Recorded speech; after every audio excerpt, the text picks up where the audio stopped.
और deeper level का healing हो तो और डीपर, हम कितना इनिशिएटिव लेते हैं, हम कितना चीज़ों को समझते हैं, हम कितने चीज़ों को एक्सेप्ट करते हैं, उसके ऊपर होता है हीलिंग। क्योंकि सबसे मेजर फैक्टर हमारे अंदर आता है वही पैटर्न्स और वही लाइफस्टाइल जो एंसेस्टर्स हमें देते हैं, जिसे हम फॉलो करके जीते हैं। हम मान के चलते ये ऐसी ही जिंदगी है और ऐसी ही चलेगी। दूसरी बात ये होता है कि हम लोग के अंदर फियर भरा रहता है हर चीज का, जिसके वजह से हम कोई चीज को छोड़े और आगे बढ़ने की सोचे, या चलो इसके आगे क्या होता है वो देखें, इसकी कोशिश हम कभी नहीं करते। और उसको करने के लिए भी हमारा माइंड को हमें उतना बनाना पड़ता है, समझाना पड़ता है कि नहीं ऐसे ही करेंगे, ऐसा ही होगा, करके देखते हैं। ये भी करते हैं, लेकिन ये सब के लिए वक्त लगता है। और सबसे बड़ा हमारा ईगो है कि मैं कुछ हूं, मैं ऐसा ही हूं और मेरी जिंदगी ऐसी ही चलेगी और मैं ऐसे ही करूंगा, मेरा ये नाम है, मेरा वो है, ये है। ये सारी चीजें आपको हीलिंग के जर्नी में दिक्कतें क्रिएट करेंगी। आपको सब कुछ रिलीज करना पड़ेगा, समझना पड़ेगा कि इधर क्या चीज आपको बाधा दे रही है, जिससे आपको हील करना है। तो खुद की हीलिंग जो है ये 1-2 दिन या 4 दिन का नहीं है, ये लंबा प्रोसेस है, ये लाइफ टाइम प्रोसेस है। जितना आप हीलिंग करोगे उतना आपको आएगा नए नए प्रॉब्लम्स, नए नए ट्रिगर्स आते ही रहेंगे। ये तो टेस्ट है, चलता ही रहता है। लेकिन जो जितना ज्यादा हीलिंग करता है वो जल्दी से जल्दी चीजों को रिलीज कर सकता है, वो जल्दी से जल्दी हीलिंग कर पाता है। जो नहीं कर पाता है वो शुरुआत के दौर पर रहता है। तो मेरा प्रोसेस भी ऐसे ही चल रहा है। काफी टाइम तक मैंने बहुत सारी हीलिंग की, मैंने बहुत सारे चीज़ों को रिलीज किया। जितने भी ट्रॉमा पेन मैंने बचपन से लेके काफ़ी एज तक जितना भी मैं अपने ऊपर ली हैवी लेवल पर, उस सब को मैं धीरे धीरे धीरे धीरे करके रिलीज ही कर रही हूँ और रिलीज करती जा रही हूँ, अब भी कर रही हूँ। लेकिन बहुत ज़्यादा डिफरेंस आ चुका है मेरे बॉडी में, मेरे माइंड में, मेरे थॉट्स में, हर एक चीज़ पे। ये धीरे धीरे ही होता है। मेरा ये सारे जो भी हीलिंग है इसके साथ में मैं एंसेस्ट्रल हीलिंग करती हूँ। एंसेस्ट्रल हीलिंग जिनको करना रहता है उनको बहुत सारा पेन होता है, बहुत सारा ट्रॉमास रहता है, कर्स रहते हैं, सब कुछ रिलीज करना रहता है। उनका जर्नी हीलिंग जल्दी नहीं होता, तो वो स्लो ही रहता है। फाइनेंशियल इश्यूज वो भी एंसेस्ट्रल लेवल से ही आता है, धीरे धीरे ही हील होता है चीजें। अब इतने ट्रॉमा और इतने इश्यूज के बाद हुआ क्या, बॉडी पे इफेक्ट कर गया। हम जो भी सोचते हैं, जो भी थॉट्स रखते हैं, जो भी पेन रहता है वो सब बॉडी में स्टोर होता है और वो एक एक बीमारियां क्रिएट होती है। ये मैंने मेरे पहले वीडियोस में भी बताया है। मेरे बॉडी में वो स्वेलिंग के फॉर्म में था, पेन के फॉर्म में था, एक एक बीमारी के फॉर्म में वो आ गया। उसको मैं धीरे धीरे रिलीज करने लग गई। लेकिन सबसे मेजर पार्ट एक है, वो है nervous system. Nervous system shock में चला जाता है, फियर होगा, फ्लाइट मोड जैसा हो जाता है, फ्रीज हो जाता है, बैलेंस होने में तकलीफ होती है। वो स्टेज अब भी चल रहा है, उसको हील कर रही हूँ।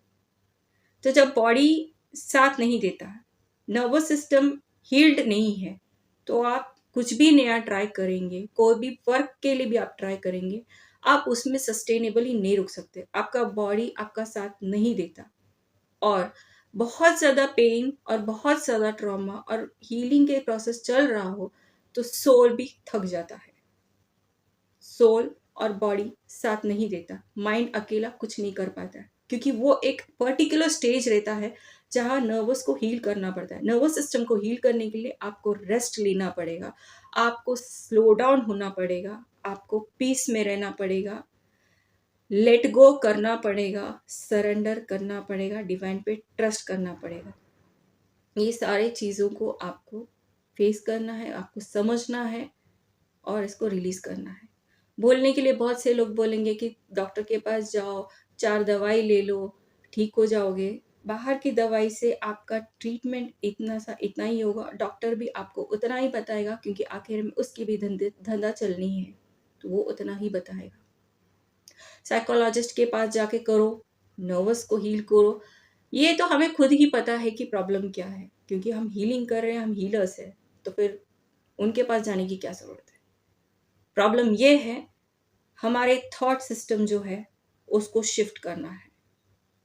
हमें ये समझना है कि कुछ वक़्त पे आप कुछ भी ट्राई करो, कितना भी करो, कितनी भी कोशिश करो, एक सर्टेन स्टेज में आके आप रुक जाते हैं, क्योंकि आपको वहाँ थमना है, आपको सरेंडर करना है, और वो सरेंडर भी आपके बेनिफिट के लिए ही होगा।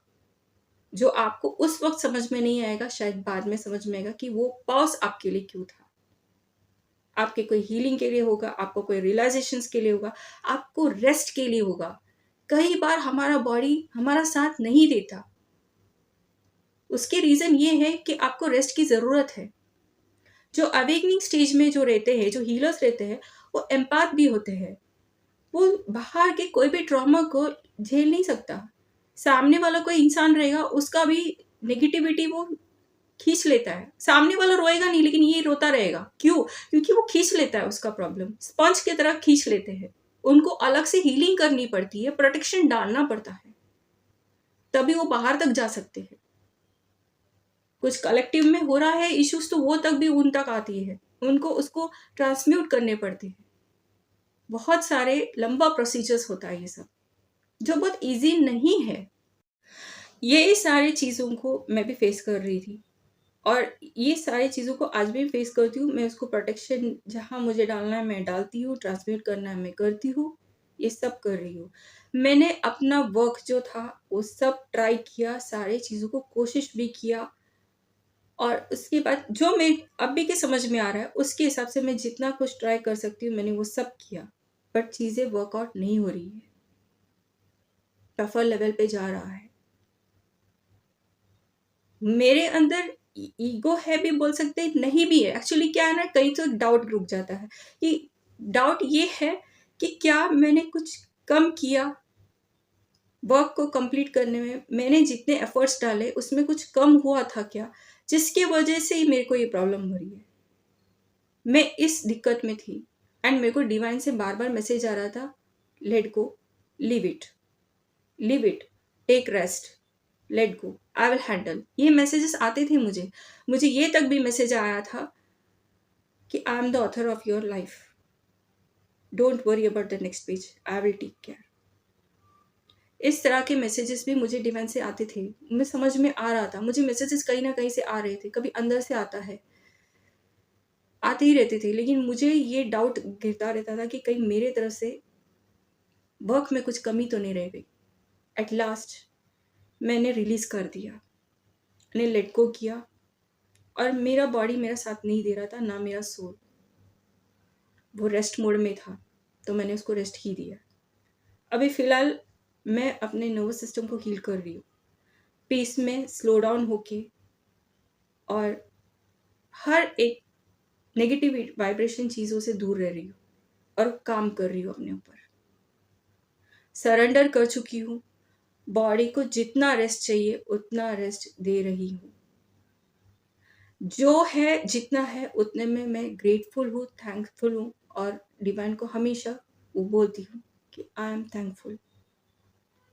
मेरा फाइनेंशियल स्टेट अभी भी सही नहीं है, but I really know it will shift, क्योंकि जब हम अपने आप को पीस में डालते हैं, जब हम हमारे नर्वस सिस्टम को हील करते हैं, जब हम पूरी तरह से पॉजिटिविटी में रहते हैं, तो जो यूनिवर्स से हमें मिलने वाली जो एनर्जी है, जो हमें मिलने वाली ब्लेसिंग्स है, जो भी हमारे अबेंडेंस है, वो हम तक अट्रैक्ट होगा। और ये अट्रैक्शन भी तब ही होगा जब हम उसे पॉजिटिवली ले। हमारे माइंडसेट्स को चेंज करना है। आज तक हमने जो जिंदगी जी है, जो सोच रखे जी है, वो हमारे पूर्वजों ने हमें दिया है, उसी को किया है। मैं ये नहीं बोल रही कि पूर्वजों ने गलत दिया है, सही भी दिया है, लेकिन कुछ पार्ट में गलत भी है, क्योंकि वो पार्ट की वजह से हम खुद एक ट्रॉमेटाइज जिंदगी जी रहे हैं, फियर में जी रहे हैं। वो फियर को रिलीज करना है, वो माइंडसेट को शिफ्ट करना है। हम बोलते मेरी जिंदगी ऐसी ही रहेगी, मैं कितना भी काम करूंगा यही होगा ये होगा। तो आप कितने सालों से वही सोच रहे, वही बोल रहे, वही जी रहे, तो शिफ्ट हुआ ही क्या है आपकी जिंदगी में? कुछ नहीं। शिफ्ट माइंडसेट को शिफ्ट कर दीजिए, एक पॉजिटिव माइंडसेट डालिए और ये सोचिए कि अभी आगे के 10 साल में यही बोलूंगा। ट्राई तो करके देखने में क्या है, जिंदगी भर तो एक ही डायलॉग मारते आए हैं और अभी तक तो हमने कुछ भी चेंजेस तो देखा ही नहीं। वही जिंदगी, वही सिचुएशन या उससे भी बदतर। ये क्यों हो रहा है? क्योंकि पॉजिटिव माइंडसेट को शिफ्ट नहीं किया। क्या होगा अगर हम लोग ने थॉट्स को शिफ्ट कर दिया तो? पैसे झाड़ पर नहीं उगते, पैसे बचा के रखो। ये डर क्यों है? अगर हमने ये थॉट को शिफ्ट कर दिया और ये सोच लिया यूनिवर्स में मेरे लिए अबेंडेंस अनलिमिटेड है, मैं जब तक जिंदा हूं मैं पेड टू एग्जिस्ट हूं, मुझ तक आएगा ही। ये थॉट अगर हमारे पूर्वजों ने हमें दिया होता तो आज हम में और हमारे पूर्वजों में ये दुख दर्द होता ही नहीं। हम वो ट्राई किए ही नहीं। अब के आगे के 10 साल ट्राई करो। इसी तरह से हर चीज को माइंडसेट को शिफ्ट करो। पेन और ट्रॉमा में रहने से अच्छा कि उसको शिफ्ट करो। माइंडसेट शिफ्ट करने से अट्रैक्ट कर सकते हैं पॉजिटिव चीजें, पॉजिटिव बातें हैं, डिवाइन से ज्यादा अलाइन होते हैं।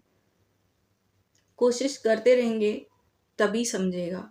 4 दिन करके छोड़ के कुछ नहीं हुआ तो आप जो बोल रहे हैं वो आप 4 दिन से नहीं बोल रहे हैं। जो जिंदगी आप जो थॉट के साथ जी रहे वो 4 दिन से नहीं जी रहे, काफी सालों से, काफी टाइम से सुनते, देख के, समझ के जी रहे हैं।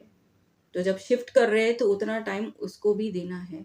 हो सकता है उससे कम टाइम में शिफ्ट हो जाए क्योंकि आप उसको बिलीव करने लगे। क्योंकि जब तक आप उसको बिलीव नहीं करेंगे आप शिफ्ट नहीं कर सकते। उम्मीद करती हूँ आपको मेरा ये वीडियो अच्छा लगा होगा। मिलते फिर एक वीडियो के साथ। तब तक के लिए love and light. Good bye.